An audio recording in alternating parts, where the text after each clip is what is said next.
Բարև ձեզ սիրելի բարեկամներ, մենք շարունակում ենք մեր զրույցները հոգևոր ընտրության մասին։ Ինչպես հայտնի է, մեր զավակները կարող են մեզ շատ նման լինել եւ բնավորությամբ եւ արտաքինից եւ կարող են բավականին տարբերվել, բայց բոլոր դեպքերում մենք կարծում ենք, որ նրանք մեզ ինչ-որ չափով արտացոլում են։ Իսկ եթե մենք հաշվի առնենք, որ մենք բոլորս Աստծո զավակներն ենք, ինչով ենք մենք նման Աստծուն կամ ինչով պետք է նմանվենք, ինչ է դրա մասին ասում Սուրբ Գիրքը։ Գրիգոր Նայեկացին ահա այսպիսի տողեր ունի. «Քանզի իսկապես ավելի մեծ է զորությունը այն, որ հնացածն է կրկին նորոգում, ըստ առաջնային իր պայծառության, քան ստեղծողը անգոյությունից»։ Նայեկացու տեքստերը, ինչպես հայտնի է, շատ խիտ են, այստեղ մի քանի իմաստային շերտ կա, բայց եթե փորձենք պարզեցնել, ապա հիմնական իմաստը ըստ էության վերաշարադրանք է Հիսուսի հայտնի խոսքի. «Մի կարծեք, որ ես եկա օրենքը կամ մարգարեներին ջնջելու, ես չեկա ջնջելու, այլ իրականացնելու»։ Բայց ինչպիսի սկզբունքների հիման վրա է Հիսուս հինը բարեփոխում։ Նա բոլոր օրենքները շրջում է դեպի մարդը, որին դնում է աշխարհի կենտրոնում, բայց մարդն էլ իր հերթին պետք է ձգտի իր սկզբնական պայծառության, այսինքն իր ազատ կամքով համապատասխանի Աստծո մտահղացմանը։ Ծննդոց գրքի առաջին գլխի 26-րդ համարում Աստված ասում է. «Մարդ ստեղծեցինք մեր կերպարանքով եւ նմանությամբ»։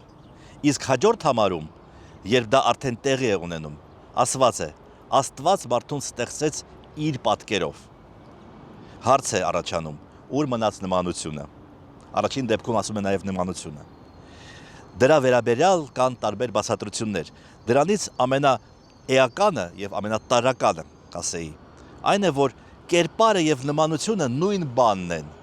Պարզապես երկրորդը ուժեղացնում է առաջինը։ Բայց կա ավելի նուրբ բացատրություն։ Կերպարը նախագիծն է, մտահղացումը, իսկ նմանությունը նպատակը։ Այսինքն մեզ տրվում է կերպարը, իսկ նմանության մենք պետք է ձգտենք։ Հոգուտ այդ մեկնաբանության խոսում է այն, որ նույն Ծննդոց գրքի 5-րդ գլխում սկզբից ասում է, որ Աստված ըստ իր պատկերի ստեղծեց Ադամին, իսկ հետո Ադամը 230 տարեկան հասակում իր նման եւ իր կերպարանքով որդի ծնեց եւ անունը դրեց Սեթ։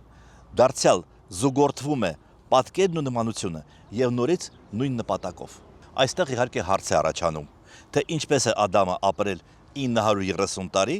եւ այդ մասշտաբով բավականին երիտասարդ տարիքում, երբ 230 տարեկան էր, տղա ունեցավ։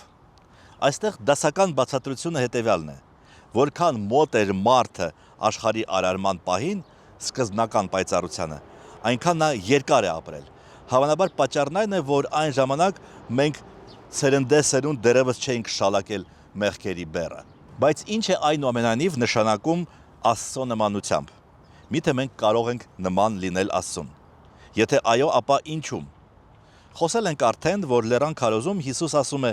«Կատարյալ եղեք, ինչպես ձեր երկնավոր հայրն է կատարյալ»։ Դրանով պետք է նման լինենք։ Կատարելությամբ։ Ինչպես է դա հնարավոր։ Երկրորդ դարի աստվածաբան Իրենեոս Լիոնացին հարցին պատասխանում է այսպես.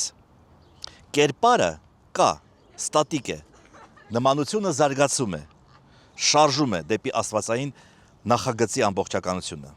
Համարյա այնպես, ինչպես որ դա հասկանում էր Գրիգոր Նայեկացին։ Կատարելությունը բնորոշելու համար այստեղ օգտագործում է հունարեն տելեոս բառը, որը նշանակում է ոչ միայն անսխալական, այլև ավարտված, հասուն, ամբողջական։ Այդ է պատճառը, որ նմանությունը եկեղեցու հայրերը հասկանում էին ոչ թե որպես Աստծուն հավասար լինել կամ Աստծո պես հզոր լինել։ Նմանվել Աստծուն պետք է սիրով, հասունությամբ, չընդհատվող հոգևոր աճով։ Այսքանից հետո նորից դառնանք Ծննդոց գրքին։ Մարդ ստեղծեցինք մեր կերպարանքով եւ նմանությամբ։ Հիշենք, որ հատկապես միջին արևելքում, բայց նաեւ ամբողջ աշխարհում, թագավորի կերպարը հաճախ խորհրդանշվում էր նրա արձանով, որը եւ մարմնավորում էր թագավորի իշխանությունը։ Այսպիսով Աստված իդեմս մարդու, այսպես ասած, իր պայմանական արձանն ունի, իր ներկայացուցիչն է նշանակել երկրի վրա։ Դրա համար Աստված այս խոսքերից հետո ասում է. «Թող նա իշխի ծովի ձկների, երկնքի թռչունների վրա եւ այլն»։ Բայց զուտ քրիստոնեական առումով Աստծուն նմանվելը մատնանշում է նաև այն, ինչ տարբերում է մարդուն բոլոր կենդանի էակներից։ Խոսքը հիմնականում մեր 4 առանձնահատկությունների մասին է. բանականություն, լոգոս, ընտրելու ազատություն, սիրելու ունակություն եւ 4-ը հնարավորություն իր Աստծո հետ շփվելու։ Այդպես ենք մենք ստեղծվել, կարելի ասել, այդպես է մեզ ծրագրել Աստված։ Մարդն այդպիսով ոչ թե սովորական կենսաբանական երևույթ է, այլ մի էակ է, որն ընդունակ է արտացոլել Աստծուն, նրա հետ կոնտակտի մեջ մտնել եւ մասնակցել նրա մտահղացումների իրականացմանը։ Դրանով է մեր բացառիկ դերը այս աշխարհում։ Կրթություն բառը գերմաներեն եւ ռուսերեն հնչում է որպես Bildung, образование։ Երկու դեպքում էլ կա կերպարի, պատկերի հասկացությունը։ Որ կերպարի մասին է խոսքը։ Բնականաբար այն կերպարի, որով Աստված մեզ ստեղծել է։ Եվ առանց դրա կրթությունը որևէ իմաստ չունի։ Մենք կարող ենք իհարկե կրթությունը ընկալել որպես ինֆորմացիայի փոխանցում։ Ընտրությունը մերն է։